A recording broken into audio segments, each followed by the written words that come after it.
Comenzar en oración. Bendito Padre Celestial, queremos agradecerte el que nos hayas traído hasta aquí, Señor. El que no nos hayas dejado en casa, el que hayas continuado la obra en nosotros e inquietado para venir a adorarte en tu día. Gracias por quitar todo obstáculo también que pueda impedir eso. Gracias también porque tenemos una Biblia y podremos estudiarla. Gracias por este local. Gracias por no estar adorando solos, porque tú, Señor, también nos ayudas en esto. Queremos rogarte que tu favor sea abundante con nosotros también, inclinando nuestros corazones a tu palabra, a tu verdad. Que nos ayudes a entenderla, pero también amarla. Padre, es en Cristo que te imploramos todas las cosas. Rogamos esto no solo para nosotros, sino para tus hijos que aún no llegan aquí y para todos tus hijos en el mundo entero. Es en Cristo que te lo pedimos y damos gracias. Amén. Bien, hermano, les exhorto que vaya conmigo al capítulo 8 de nuestra Confesión de Fe, o la Confesión de Fe de Londres de 1689. En lo que usted va buscando, yo voy conectando mi ordenador a la corriente, porque también puede dejar de funcionar en cualquier momento. Y gracias. Aquí tenemos cerca. Y es mejor que esté cerca. Y vaya buscando el párrafo 5, aunque ya vimos ese párrafo 5, vamos a ver algo que teníamos pendiente de la clase pasada sobre este párrafo.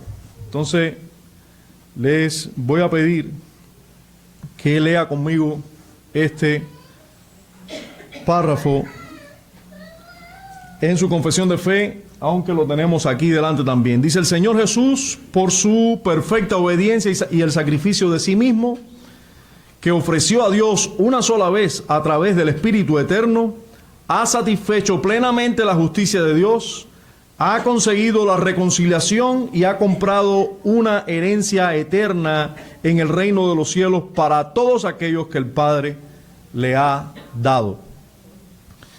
Haciendo un recuento de lo visto en la clase pasada y entendiendo que quedó pendiente aclarar el término propiciación, debemos primeramente leer aquí lo que ya vimos, y solamente les quiero señalar, hermanos, nosotros vamos a tratar con el tema que está encerrado en la frase, fíjense, de este párrafo: ha satisfecho plenamente. Esta frase, ha satisfecho plenamente la justicia de Dios. Esa frase, esa es una de las cosas conseguidas por Cristo en su mediación. En este párrafo que nos habla de esa obra central del mediador, lo que consiguió el mediador, nosotros vemos que los autores de la confesión nos señalan tres cosas conseguidas de manera general. Él ha satisfecho, dice, él ofreció de sola. Él hizo se ofreció a sí mismo en sacrificio. Su mediación, ¿qué consiguió? Ellos contestan: ha satisfecho plenamente la justicia de Dios. En segundo lugar, ha conseguido la reconciliación. Entiéndase por esa reconciliación, la reconciliación entre los hombres y el Dios Santo. Y ha comprado una herencia eterna en el reino de los cielos. Y por último dice: ¿para quién? Bueno, para todos aquellos que el Padre le ha dado. Ahora, lo que quedó pendiente de la clase pasada, le hice el reto a Juan Carlos, y Juan Carlos me lo cedió a mí por no haber podido hoy él dar la clase, es de aclarar el término propiciación. ¿Por qué? Porque eso que consiguió nuestro mediador, Cristo Jesús, de satisfacer plenamente la justicia de Dios, o sea, esta declaración hasta aquí, eso se resume en las Escrituras en algunos textos. Esos textos que vimos la semana pasada, pero que no se hizo énfasis en el término propiciación, y es realmente lo que nos va a dar a nosotros el entendimiento de por qué los autores de la confesión dicen que Cristo ha satisfecho plenamente la justicia de Dios. Nosotros vamos a ver los textos que vimos la semana pasada. Miren, Romanos 3, 25 y 26 es uno de los textos y donde se usa el término propiciación, les dije. Dice así esta porción de las Escrituras: a quien Dios puso como propiciación. Y ese a quien Dios puso se está refiriendo a Cristo, ¿verdad?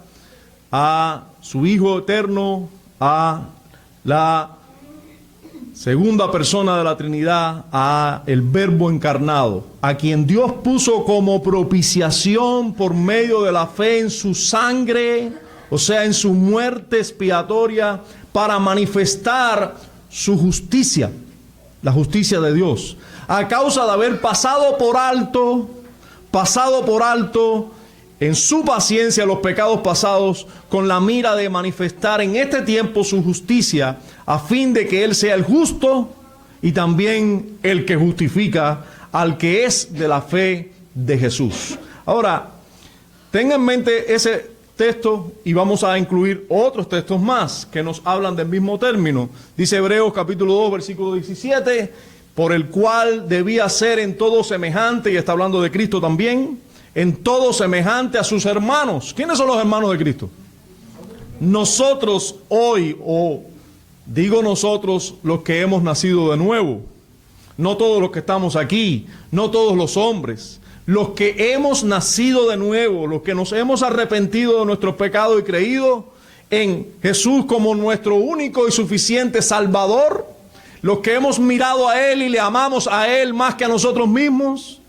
Nosotros somos sus hermanos. Él nos llama hermanos a nosotros. Entonces, por lo cual debía ser semejante a sus hermanos, a los que iban a creer en Él, para venir a ser misericordioso y fiel sumo sacerdote.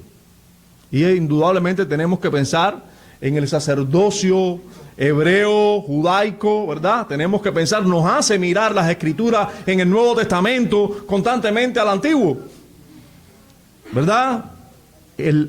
Para ser fiel sumo sacerdote en lo que a Dios se refiere, para expiar los pecados del pueblo. Ese término, expiar, es un término que podemos equiparar o igualar a propiciar, o hacer propicio, o hacer propiciación por los pecados del pueblo.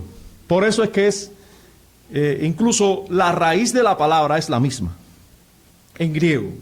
Y el otro texto que los autores de la confesión nos sugieren mirar para ver de dónde salió la declaración de que Cristo ha satisfecho plenamente la justicia de Dios, vamos a ver, es primera de Juan, capítulo 4, versículo 10. En esta, Juan nos dice: en esto consiste el amor, no en que nosotros hayamos amado a Dios, sino en que Él nos amó a nosotros y envió a su Hijo en propiciación por nuestros pecados.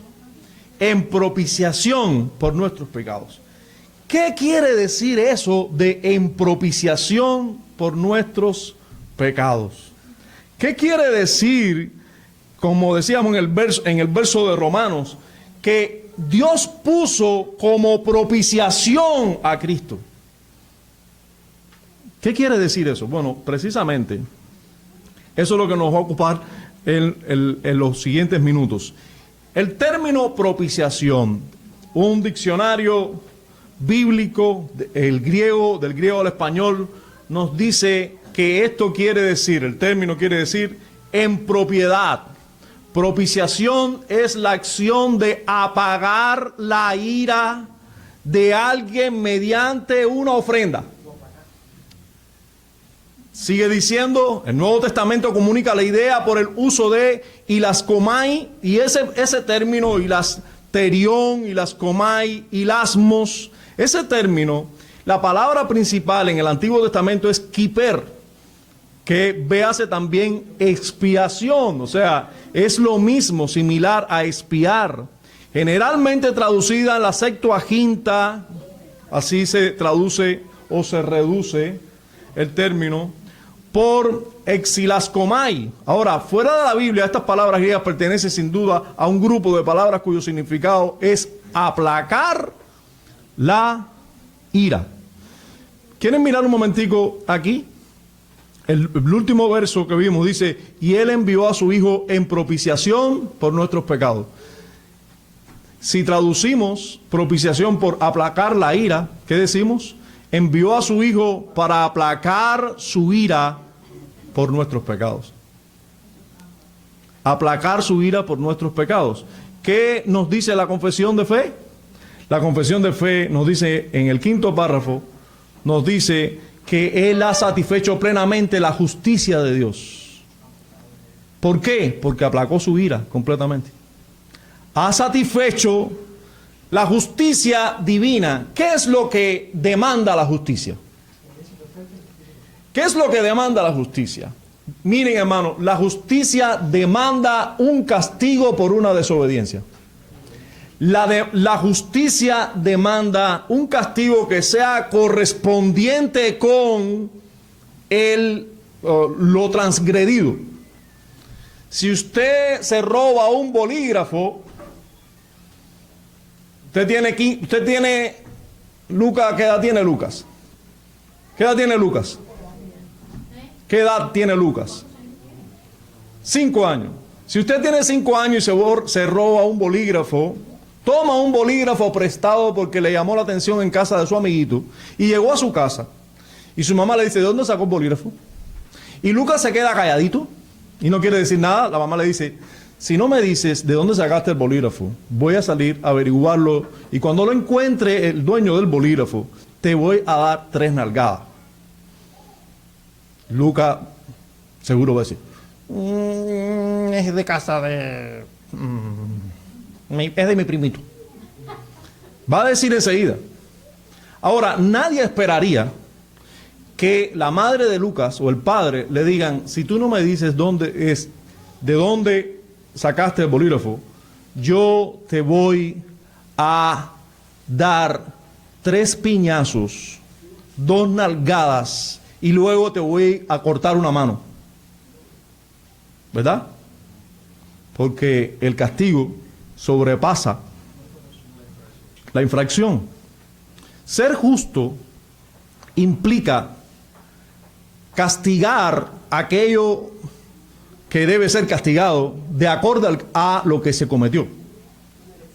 Ahora, ¿qué podremos dar a Dios por los pecados que constantemente el ser humano hace en contra de Él? Cuando Él es totalmente santo, totalmente justo. Algunos piensan que Dios siempre tiene que ser misericordioso. ¿Usted sabe qué piensa el mundo? ¿Usted sabe qué piensan los que no conocen a Dios? Que Dios perdona todo. Hermanos, eso no es cierto. Algunos piensan que Dios es amor, amor, amor, y como Él es amor nada más, Él va a perdonar todo. Eso no es cierto. La Escritura nos habla y en voz alta de la justicia y la santidad de Dios.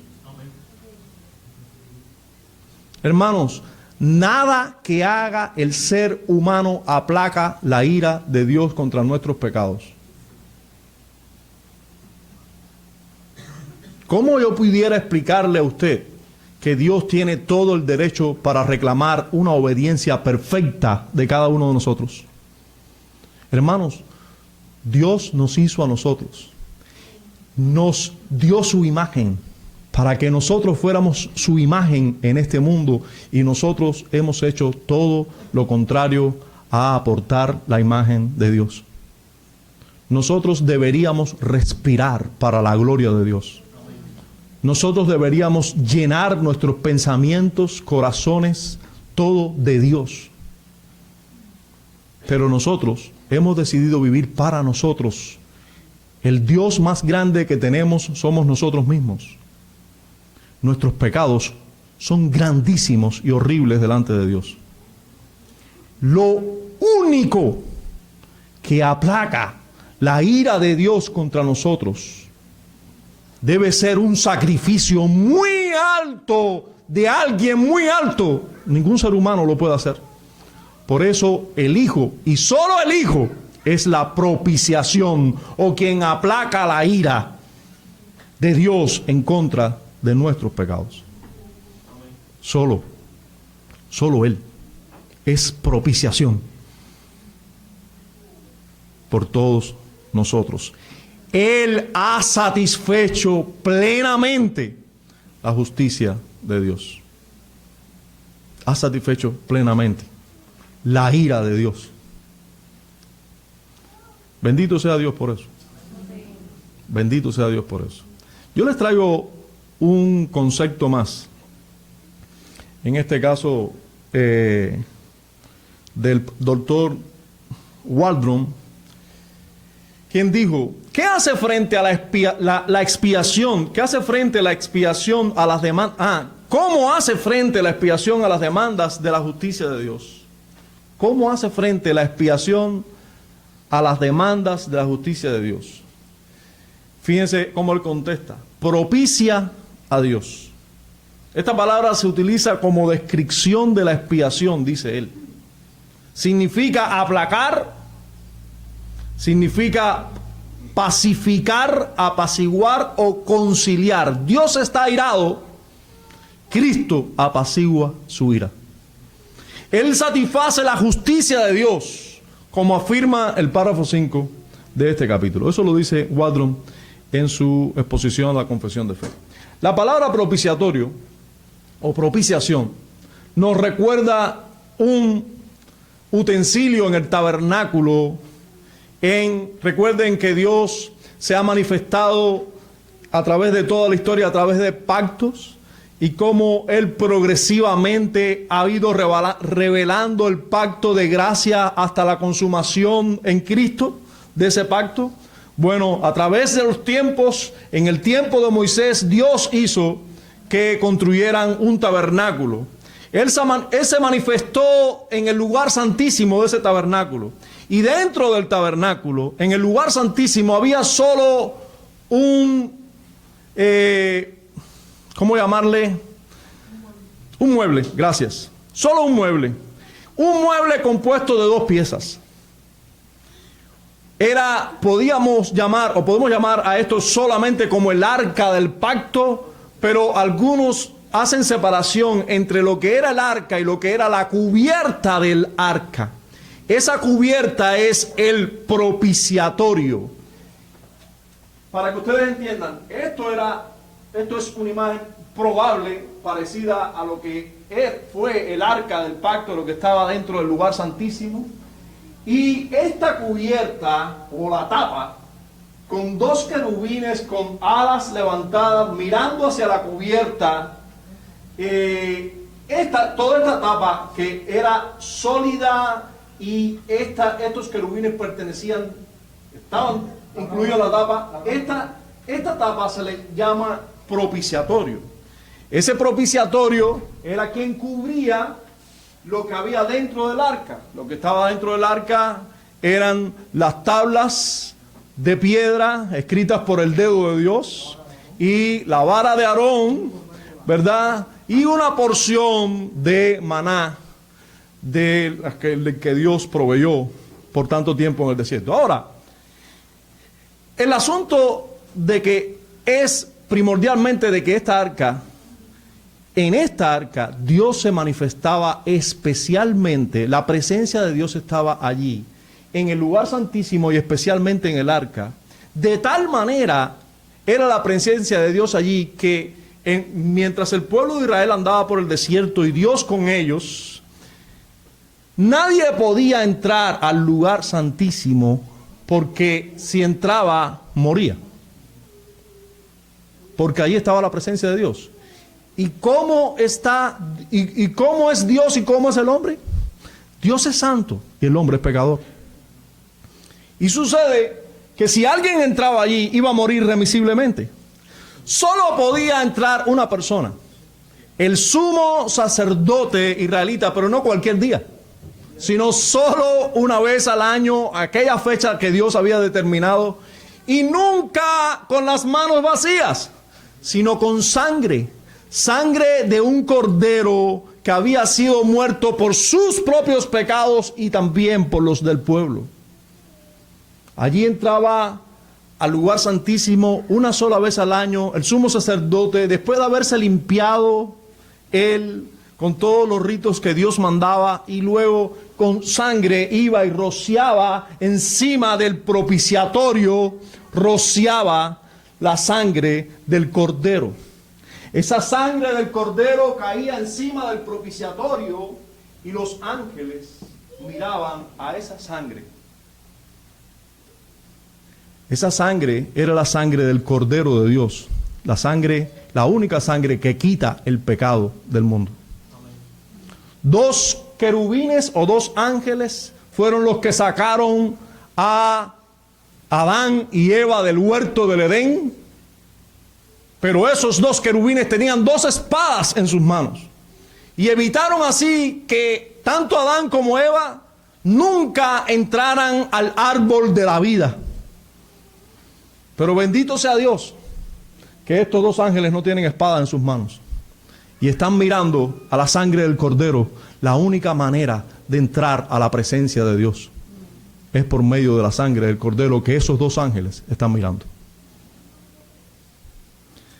Dios nos dio a su Hijo para que fuera la propiciación por nuestros pecados. El propiciatorio nos habla de ello también. Hermanos, habiendo visto, creo que de alguna manera ilustrada y también explicada, hemos visto lo que encierra el término propiciación. Así que ya estamos listos para ver lo que nos enseña el párrafo 6 de nuestra confesión de fe. En este párrafo, en el párrafo 6, los autores tratan con las preguntas siguientes. Vamos a darle lectura ahora. Bueno, vamos a darle lectura primero y después hacemos las preguntas. Si usted tiene ya el párrafo 6 delante, por favor siga conmigo la lectura. Dice así: aun cuando el precio de la redención no fue realmente pagado por Cristo hasta después de su encarnación, sin embargo, la virtud, la eficacia y los beneficios de la misma fueron comunicados a los escogidos en todas las épocas desde el principio del mundo. En las promesas, tipos y sacrificios y por medio de los mismos, en los cuales fue revelado y señalado como la simiente que heriría la cabeza de la serpiente, y como el cordero inmolado desde la fundación del mundo, siendo el mismo ayer, hoy y por los siglos. Yo pretendo y quiero, disculpen, aunque me lleve más tiempo, que usted entienda bien esto, y yo voy a leer otra vez el párrafo. Miren lo que dice este párrafo. Aun cuando el precio de la redención no fue realmente pagado por Cristo hasta después de su encarnación. Eso no es cierto. O sea, el precio de la redención no fue pagado hasta que Él no vivió y murió, ¿verdad? Y luego resucitó. Ahora, en el tiempo fue un momento cuando ocurrió la redención de Cristo, obrada por Cristo. Sin embargo, dicen los autores, la virtud, la eficacia y los beneficios de esa redención fueron comunicados a los escogidos en todas las épocas desde el principio del mundo. ¿En qué? En las promesas, tipos y sacrificios y por medio de los mismos, en los cuales fue revelado y señalado como la simiente que heriría la cabeza de la serpiente y como el cordero inmolado desde la fundación del mundo, siendo el mismo ayer, hoy y por los siglos. Ahora, ¿qué nos está diciendo los autores de la confesión? ¿Qué preguntas están contestando? ¿Qué tema, qué dilema, con qué dilemas se están presentando? Yo no quiero ofrecerles un esquema de la confesión de fe porque hermano Juan Carlos venía enseñando un esquema y no quiero violar ese esquema. Solamente le voy a dar el contenido del párrafo, alguna relación con otras partes de la confesión, pero no, en este caso hoy no les traigo un esquema porque para no traer un esquema distinto. Yo tenía un esquema distinto, entonces no quise agobiarles con eso. Solamente el contenido del párrafo. Dice así, lo que los autores nos están tratando aquí. Si Cristo es la propiciación ante Dios, ¿verdad? Si Él es el que aplaca la ira, delante de Dios. Y Él solo vivió y murió pagando el rescate o redención. Si Él solo vivió y murió pagando así el rescate y la redención de su pueblo hace 2000 años, ¿no fue hace 2000 años aproximadamente? Entonces, ¿qué ocurre con los hombres que vivieron antes de que Cristo viviera y muriera? Todos perecieron, todos están ahora en el infierno. Todos los hombres que vivieron antes de Cristo están ahora en el infierno. ¿Cómo se salvan los hombres antes de que Cristo, o cómo se salvaban antes de que Cristo muriera en lugar de la humanidad? ¿Cómo podían ser recibidos ante Dios los hombres antes de Cristo, si éste aún no había mediado eficazmente por ellos? ¿Cómo se podía presentar un hombre ante el Dios Santo si Cristo no había muerto? Si la sangre del Cordero no estaba aún sobre el propiciatorio, todo aquello era un anuncio de lo que iba a ocurrir. Todavía la sangre no estaba encima del propiciatorio de Dios. ¿Cómo podían acercarse los hombres a Dios y estar en su presencia sin morir? Bueno, algunos y quizás la mayoría de los evangélicos contemporáneos, sin hablar de los católicos romanos, contestan a estas preguntas diciendo, guardando la ley. Antes tenían que guardar la ley de Dios y la ley que Dios les daba en los distintos tiempos. Noé con su propia ley, la ley que Dios le había dado. Abraham también. Después que surgió la ley, todos tenían que guardar la ley. Hermano, eso es lo que contestan algunos hoy. Que antes para salvarse había que guardar la ley. Sin embargo, veremos la respuesta de los teólogos o de los pastores puritanos después de la Reforma Protestante del siglo XVII. Vamos a ver, la Reforma Protestante fue en el siglo XVI, pero estos son ya resultados de 100 años de reforma en el siglo XVII. Vamos a ver qué contestaron ellos. Bueno, ellos contestan con el párrafo que acabamos de leer, pero ahora vamos a meditar en lo que ellos dicen en ese párrafo y ver lo que las Escrituras dicen, por lo cual ellos dicen, ¿verdad? ¿Qué es lo que más nos debe interesar a nosotros? ¿Qué las Escrituras enseñan? ¿Y por qué ellos dicen lo que dicen? Porque indudablemente lo tienen que haber extraído de las Escrituras, si no, no vamos a creer más en ellos, ¿verdad? Porque solo de las Escrituras debe ser nuestra norma de fe y conducta, porque solo del pan de Dios vive el hombre, porque solo en ella debemos confiar. Entonces, vamos a ver lo que nos dicen las Escrituras, vamos a ver lo que nos están diciendo los autores de la confesión de fe, que son en este caso nuestros maestros. Nosotros vamos a ver las Escrituras a la luz de sus enseñanzas. Dice, lo primero que ellos resaltan en este párrafo es lo que fue comunicado a los antiguos. ¿Qué fue lo que fue comunicado a los antiguos? Ellos comienzan diciendo que lo que Cristo les pudo comunicar, aunque recuerde, después del sin embargo, Cristo les pudo comunicar la virtud, la eficacia y los beneficios de la redención o mediación.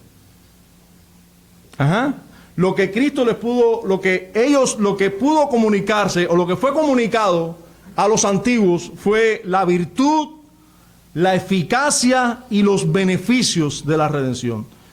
Ahora, la Escritura enseña eso, que a los antiguos, o sea, aquellos que vivieron antes de Cristo, les fue comunicada la virtud, la eficacia y los beneficios de la redención que fue obrada después. Bueno, en Gálatas capítulo 4 se nos da alguna luz y vamos a ver cómo sigue la luz aumentando en la medida que pasa que el Nuevo Testamento nos va enseñando. Dice Gálatas 4, versículos 4 y 5. Pero cuando vino el cumplimiento del tiempo, Dios envió a su Hijo, nacido de mujer y nacido bajo la ley, para que redimiese a los que están bajo la ley, a fin de que recibiésemos la adopción de hijos. Miren, hermano, Pablo, que viene haciendo una historia basada en Abraham y cómo Abraham había sido justificado, nos dice que hubo un momento en que fue el cumplimiento del tiempo, y es lo que yo quiero que ahora usted agarre de este verso. cómo Pablo habla de un momento en que fue el cumplimiento del tiempo, donde Dios ya envió a su Hijo. Porque antes de esto estaban ocurriendo cosas en relación a eso, a ese cumplimiento que se esperaba que llegara. Lo que había era hasta antes de un cumplimiento, ¿qué es lo que hay? Hermano, una promesa. Indudablemente, cuando llegó el cumplimiento del tiempo, nos está hablando de algo que aún era solo promesa, hasta que se cumplió el tiempo. Y cuando se cumple el tiempo, lo que ocurrió fue que Dios envió a su Hijo, nacido de mujer y nacido bajo la ley. Romanos capítulo 4, versículos 1 al 9. Y, hermano, es necesario que usted preste toda atención aquí y que siga el hilo, porque yo puedo entender que para algunos les sea difícil entender esto. Valga la redundancia. Si Romanos 4, no puse la diapositiva y las personas empezaron a usar la Biblia, voy a tener que empezar a dejar de usar diapositiva. No, yo siguiendo el ejemplo de Juan Carlos. Juan Carlos me exigió usar diapositiva. Entonces estoy usándolo también.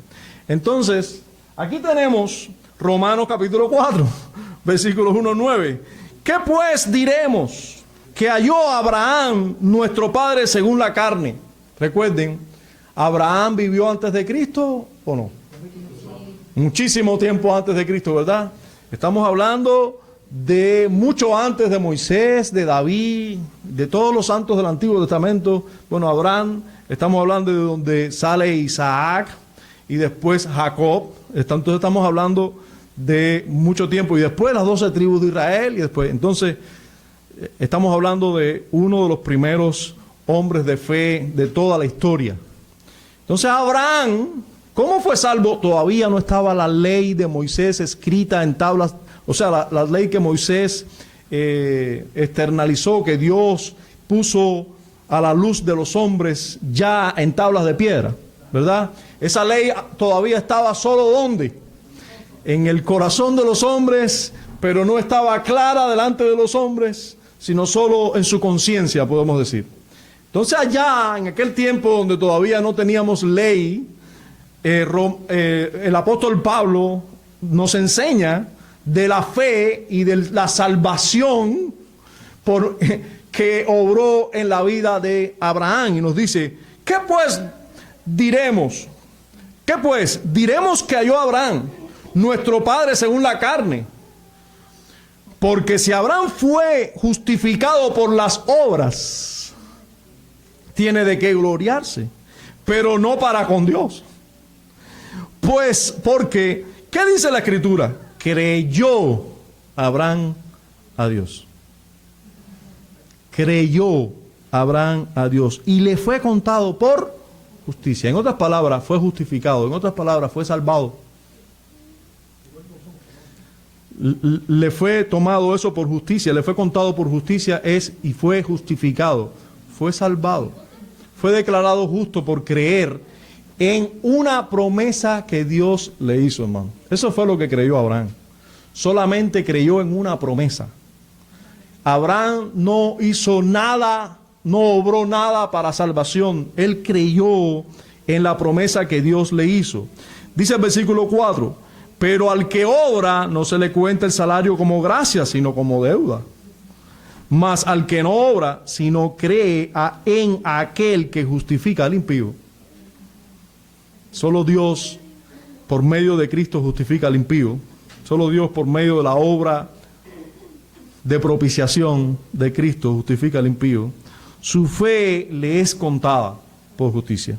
Como también David, ahora nos está hablando de otro, un poco más para acá, pero todavía anterior a Cristo, habla de la bienaventuranza del hombre a quien Dios atribuye justicia sin obras. ¿Se salvaban por obras? No. Atribuye justicia sin obras, diciendo, bienaventurados aquellos cuyas iniquidades son perdonadas. Indudablemente, aquellos tienen fe también, como Abraham. Simplemente aquí se está tratando de otro detalle dentro del aspecto de la salvación.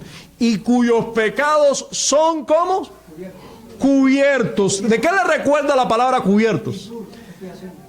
Propiciación. cubrir con una tapa la ira de Dios, cuyos pecados son cubiertos. Lo que aquí no nos dice por quién, pero toda la Biblia nos dice quién cubre esos pecados, quién es nuestra propiciación.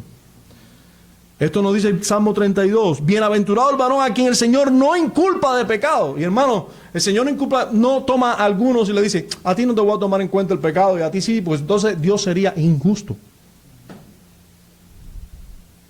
No, Dios cubre el pecado de aquellos que Él no les va a tener en cuenta el pecado porque los cubre con la obra de Cristo. Dios nos pone un mediador, un sustituto de nosotros. ¿Es pues esta bienaventuranza solamente para los de la circuncisión o también para los de la incircuncisión? Porque decimos que a Abraham le fue contada la fe por justicia. Y Abraham estaba incircunciso aún. Ahora, hermano, espero que siga siendo aclarado el hecho de que los antiguos, o que con estos versos quede un poquito aclarado que ya los beneficios, las virtudes, ¿verdad?, de la salvación están siendo aplicadas antes de que Cristo fuera redimido, porque Abraham fue salvo, el mismo David lo fue y otros más, porque David habla de muchos que no les es contado sus pecados y que sus pecados son cubiertos, de muchos. Antes de que Cristo viniera físicamente, pero ya sus beneficios estaban obrando en el mundo. Ahora, los autores de la confesión también nos tratan nos dicen o nos hablan de el medio, por medio de qué fueron comunicados los beneficios de la redención. ¿Por qué medio aquellos que eran salvados fueron salvados? ¿Por qué medios? ¿Qué ellos tenían para agarrarse, para salvarse? ¿Qué ellos debían creer? Ya sabíamos que es por medio de la fe, pero ¿la fe en qué? ¿Qué debían creer? Bueno, dicen los autores o nuestros maestros en este momento, los autores de la Confesión de Fe de Londres de 1689, dice en las promesas, tipos y sacrificios y por medio de los mismos, en los cuales fue revelado y señalado como la simiente que heriría la cabeza de la serpiente. ¿Usted recuerda cuándo se dijo esto de la simiente que heriría la serpiente? Desde el mismo comienzo, hermano. Desde el mismo comienzo, allí donde el hombre pecó, allí mismo se le habló de una simiente que vendría de la mujer y que sería quien heriría en la cabeza al diablo. ¿Qué evangelio escuchó Noé? Sino este, de la simiente de la mujer. La única esperanza estaba puesta allí, en la simiente de la mujer. A este verso se le llama protoevangelio o el evangelio en sus comienzos, o la semilla del evangelio. Fíjense, Génesis 3:15, y pondré enemistad entre ti y la mujer, entre su simiente, entre tu simiente y la simiente suya, porque Dios está hablando con Satanás. Esta, o sea, la simiente de la mujer, te herirá en la cabeza, Satanás, y tú le herirás en el calcañar. Y evidentemente, hablando ahí de los dolores y aflicciones que vivió Cristo realmente. Esa mordida de Satanás en el calcañar. Pero sería aplastante y definitiva la victoria sobre el diablo en la cruz, así mismo.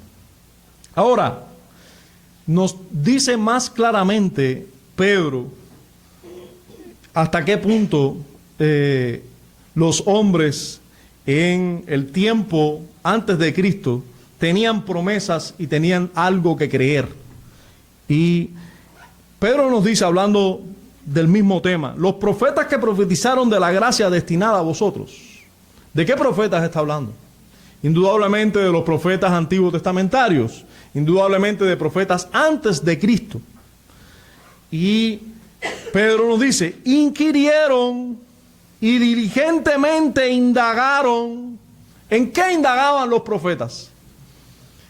Hermanos, los profetas no hacían otra cosa que estudiar profundamente la ley que tenían en sus manos, el Pentateuco y el libro de Josué y de Jueces y otros libros que tuvieron después, los libros que tenían en las manos. Ellos inquirieron e indagaron, ¿quién será esta simiente?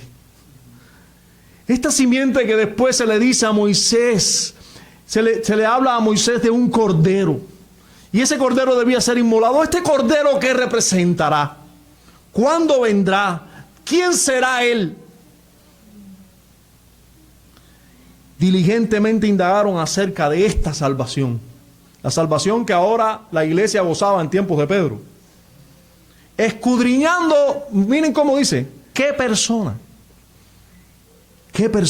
y qué tiempo indicaba el Espíritu de Cristo que estaba en ellos? ¿Cómo es eso? Ellos estaban indagando sobre Cristo. ¿Y quién estaba en ellos?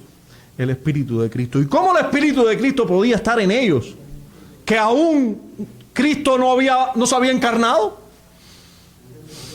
Hermano, es que el Espíritu de Cristo es el Espíritu de Dios. Y es que el Espíritu de Cristo es eterno, porque Dios es eterno, porque Cristo es eterno, o el Hijo es eterno, hablando con más propiedad. Nosotros tenemos que saber que ya los profetas eran hombres, porque solo podemos decir que somos hijos de Dios si tenemos el Espíritu de Dios. O todos los que son hijos de Dios tienen el Espíritu de Dios. Exacto. Y no puedes decir que eres un hijo de Dios si no tienes el Espíritu de Dios. Porque el Espíritu que da testimonio a nuestro espíritu, somos hijos de Dios. Los profetas tenían el Espíritu de Cristo ya. Eran salvos ya, antes de que Cristo viniera. Pero además indagaban sobre qué persona y qué tiempo decía el Espíritu que estaba en ellos, el cual anunciaba de antemano los sufrimientos de Cristo y las glorias que vendrían tras ellos. Miren cuántas cosas se veían ya en el antiguo pacto o en el antiguo testamento o antes de que Cristo viniera acerca de la persona de Cristo. Y cómo mirando a estas cosas y creyéndolas se era salvo. Mirando a estas promesas del Cristo, fíjense, ellos estaban mirando sobre qué persona era quién. Esa simiente de la mujer. Esa simiente que iba a salir de la mujer. ¿Qué persona era? ¿Quién era? El que iba a destruir al diablo y al pecado. ¿Quién iba a ser? Esa fe en esas promesas era suficiente para salvar a los hombres antes de que Cristo muriera, ya en el tiempo eficazmente mediara. Apocalipsis 13:8 nos dice, y la adoraron, hablando de adorar la bestia de los últimos tiempos, y la adoraron todos los moradores de la tierra cuyos nombres no estaban escritos en el libro de la vida del Cordero que fue inmolado desde el principio del mundo. ¿Cómo? ¿Oyeron esto? Dice Juan que en Apocalipsis 13:8 dice que el Cordero fue inmolado desde el principio del mundo. Bueno, hay otros textos que nos dicen que antes de la fundación del mundo ya estaba destinado para... Pero aquí nos dice que ese Cordero fue inmolado desde el principio del mundo. Hermanos, en cierta manera, la obra de Cristo, aunque fue consumada en el tiempo, es eficaz desde el principio del mundo, desde que apareció el pecado. La obra de Cristo es eficaz para salvar a todo aquel que cree en esa simiente de la mujer, ese cordero que fue inmolado antes de en el principio del mundo, como nos dice Juan aquí. En Juan capítulo 1, versículo 29, ahora otro Juan, no el que escribió la carta primera ni segunda, sino ni el que escribió Apocalipsis, sino Juan el Bautista. Miren que también era un profeta de los que inquiría y buscaba de qué persona hablaba la Escritura y en qué tiempo. Ese hombre, ese profeta antiguo testamentario, pero que tuvo la posibilidad de ser un profeta antiguo testamentario que llegó hasta el nuevo pacto y conoció personalmente a esa persona. Fue el profeta que tuvo esa dicha. Bueno, ese profeta dijo, el siguiente día Juan a Jesús, vio Juan a Jesús, que venía a él y le dijo, disculpen que no le haya pasado la diapositiva. A ver. Ahí está. Y le dijo, he aquí, y dijo, mejor dicho, he aquí el Cordero de Dios que quita el pecado del mundo. ¿Usted está conmigo? Los profetas antiguos testamentarios decían, ¿quién será esta simiente? ¿Quién será este Cordero que muere y que quita el pecado? ¿Quién será ese enviado de Dios, ese profeta, ese Mesías? Ese que será sumo sacerdote, ese que será todo para nosotros. ¿Quién será? Ahí está Juan en la misma búsqueda. Cuando ve a Jesús, le dice a la gente, no tengo la menor duda. He aquí el Cordero de Dios que quita el pecado del mundo. He aquí la propiciación por nuestros pecados. He aquí. Hebreos capítulo 6, versículo 6. Voy a leerle luego el verso 13, como los tengo puesto aquí, y el versículo 39 al 40. Hermanos, y esto nos aclare. Es bueno que ustedes sepan el dato que les voy a dar ahora mismo. Si usted mira en el capítulo de su confesión, ahí en el capítulo 6, nos citan algunos textos, ¿verdad? Pero ya se acabaron los textos que nosotros estudiamos aquí. Ahora yo le estoy poniendo otros, ¿sí o no? Ahora, ustedes deben saber de dónde yo saco esos textos. Y yo se los voy a decir. ¿Sabe dónde los saco? Bueno, de la misma confesión de fe. En otro capítulo, hablando de un tema similar, saco estos versos. Específicamente del capítulo 7, el capítulo anterior, y párrafo 3. Ellos nos sugieren mirar a este texto porque nos están diciendo una cosa similar y luego vamos a hablar de esto. Fíjense cómo dice, qué declaración hace las Escrituras. Pero sin fe es imposible agradar a Dios. Pero, pastor, en el tiempo de Moisés la gente no se salvaba por obras. No, sin fe es imposible agradar a Dios. ¿Fe en qué? En la promesa en aquel tiempo. En la promesa del Mesías, del mediador, de la simiente de la mujer, en la promesa del Cordero, en la promesa de un Salvador que sería con ellos, para ellos, y que sería Dios mismo salvándoles. En esa promesa, sin fe es imposible agradar a Dios. Y pastor, ¿usted tiene alguna evidencia de que los hombres antes se salvaban por fe? Bueno, ya te di la evidencia de Abraham, de David, de muchos otros, de los profetas. Pero ahora te voy a dar otras evidencias. Porque en el capítulo 11 de Hebreo hay muchas evidencias. Y yo puse 6 aquí, pero no debe ser 6, debe ser 11. Disculpen, ahí está puesto 6, no es 6. Bueno, no se ve bien ahí. Pero ahí dice 6, 6 y es 11, 6, disculpe. Es 11, 6. En Hebreos 11, versículos 6, 13, 39 y 40 dice, pero sin fe es imposible agradar a Dios, porque es necesario que el que se acerca a Dios crea que le hay y que es galardonador de los que le buscan. Verso 13, conforme a la fe, escuchen, a la fe, murieron todos estos, hablando de los antiguos que creían en el Señor, sin haber recibido lo prometido. ¿Qué se les prometió? Se les prometió el Mesías, la simiente, pero ellos no lo llegaron a ver. No lo llevaron a palpar. Creyeron, pero no lo tocaron. Sino mirándolo de lejos. Mirándolo de lejos y creyéndolo, hermanos. Ellos lo creyeron. Y saludándolo. ellos lo saludaban y confesando, ¿qué cosa? Que eran extranjeros y peregrinos sobre esta tierra. ¿Sabe por qué? Porque Dios les tenía un lugar preparado mejor que esta. Esa es la misma confianza y fe que tenían ellos, la tenemos nosotros. No es diferente. Dice el verso 39, y todos estos, hablando de muchos, aunque alcanzaron buen testimonio mediante la fe, ellos creyeron, no recibieron lo prometido. No llegaron a ver a Cristo. Proveyendo Dios alguna cosa mejor, ¿para quién? Para nosotros, porque Hebreo le está hablando ya a creyentes que ya sí vieron a Cristo. Incluso muchos de ellos le vieron de verdad en este tiempo, físicamente incluso, o tenían a los apóstoles en el peor de los casos ahí con ellos.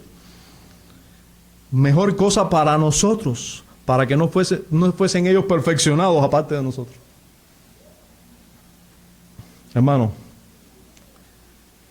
siempre Dios ha salvado por fe en la promesa, los beneficios del Señor, de la obra del Señor, han sido comunicadas a través de la historia por medio de fe en la promesa, y esa promesa de Abraham, de esa promesa hecha a Abraham, hecha la promesa de la simiente de la mujer. Lo último que tratan los autores de la confesión de fe es el porqué de la posibilidad de esta comunicación. Bueno, porque Él es el mismo ayer, hoy y por los siglos. ¿Ha cambiado Cristo? Nosotros sabemos, el Espíritu de Cristo está en nosotros, ¿y no estaba también en los profetas? Sí, hermanos, la Escritura nos dice así: Jesucristo es el mismo ayer, hoy y por los siglos. Nos lo dice allí, por si usted lo quiere buscar, en Hebreos 13:8, y nosotros debemos creerlo. Él es el mismo ayer, hoy y por los siglos. De hecho, hoy nosotros no le vemos tampoco. Le deberíamos ver mejor, y creo que le vemos mejor que los antiguos, porque mucho más se ha revelado de Él, en su presencia, en su venir físicamente y obrar la redención. Pero nosotros hoy estamos en cierta manera igual que los antiguos. No le estamos viendo físicamente, pero sí hemos creído en las cosas que Él hizo ya. Amén. Y en lo que nos promete. Termino hablándoles de la unidad armónica que hay en nuestra confesión de fe. Algo que aprendí del hermano Juan Carlos y procuro ahora hacer. Este capítulo y este párrafo, hermano, no está aislado de nuestra confesión de fe. Como no está aislada una doctrina en la Escritura, no está allí aislada de todo lo demás de la Biblia, sino que toda la Biblia se relaciona, y nuestra confesión de fe también, como es un resumen bíblico, se tiene que relacionar. Si usted ve en el capítulo 7, disculpe, el capítulo anterior que ya estudiamos, en el párrafo 3, aquí les voy a traer la primera parte de ese párrafo. Miren lo que dice. Este pacto se revela en el Evangelio. Dice, en primer lugar, ¿a quién? A Adán, en la promesa de salvación. ¿A través de quién? De la simiente de la mujer. Y luego, mediante pasos adicionales, hasta completarse su plena revelación. ¿Dónde? En el Nuevo Testamento. Ahí está la plena revelación, porque la simiente de Adán se reveló en el Nuevo Testamento. Ahora, vamos al capítulo 19 de nuestra confesión de fe. Disculpen, 20 de nuestra confesión de fe. Aquí pongo 19. Y es el 20, capítulo 20 de nuestra confesión de fe. Y allí, en su primer párrafo, nos dice, habiendo sido quebrantado el pacto de obras. ¿Quién quebrantó el pacto de obras? Adán quebrantó el pacto de obras. Nuestro representante federal, el hombre que nos estaba representando, ese quebró el pacto de obras. Ahora, habiendo quebrantado el pacto de obras por el pecado y habiéndose vuelto inútil para dar vida, agradó a Dios dar la promesa. ¿De quién? Pero la promesa no fue de la simiente de la mujer. Pero aquí nos habla más claramente quién es esa simiente, ¿verdad? Porque ya a través de toda la confesión se nos ha explicado, estamos por el capítulo 20 de ella. Nos dice la promesa de Cristo, la simiente de la mujer. Y nos dice quién es esa simiente de la mujer, es Cristo. Como el medio para llamar a los escogidos y engendrar en ellos la fe y el arrepentimiento. En esta promesa, esa promesa que fue hecha primeramente a Adán, el evangelio en su sustancia fue revelado. Fíjense, solamente en la promesa que le hizo a Adán, ya el evangelio, o sea, pondré enemistad entre ti y la mujer, entre tu simiente y la simiente suya, ya allí la esencia del evangelio fue revelado. En esta promesa el evangelio en su sustancia fue revelado y por lo tanto es eficaz para llevar a los pecadores a la conversión y la salvación. Aquella promesa nada más ya era eficaz para llevar a todos los hombres que en el antiguo pacto, unos por, ustedes me dirán, o al menos yo tengo esa pregunta y algunos quizás la tienen.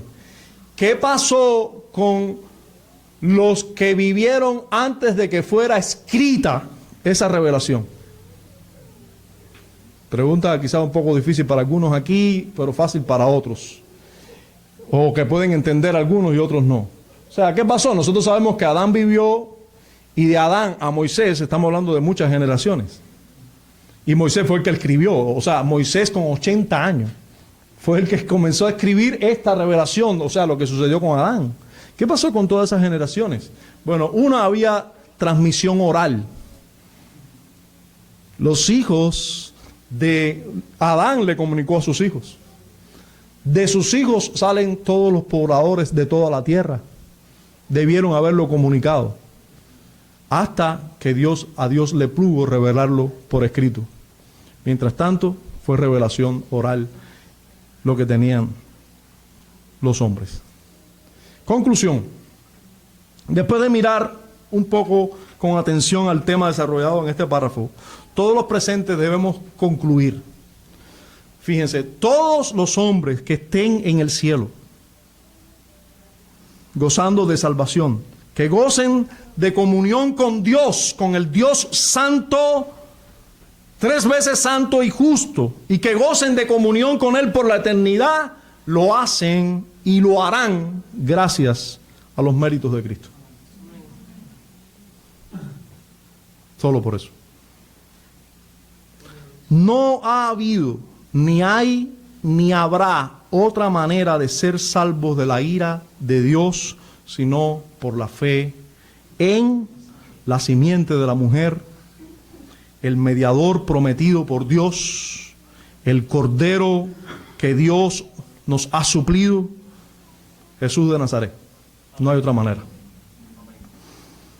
Les recuerdo lo que dice el libro de los Hechos en el capítulo 4, verso 12. Y en ningún otro hay salvación, porque no hay otro nombre bajo el cielo dado a los hombres en que podamos ser salvos. Padre, gracias. Muchas gracias por Cristo Jesús. Amén.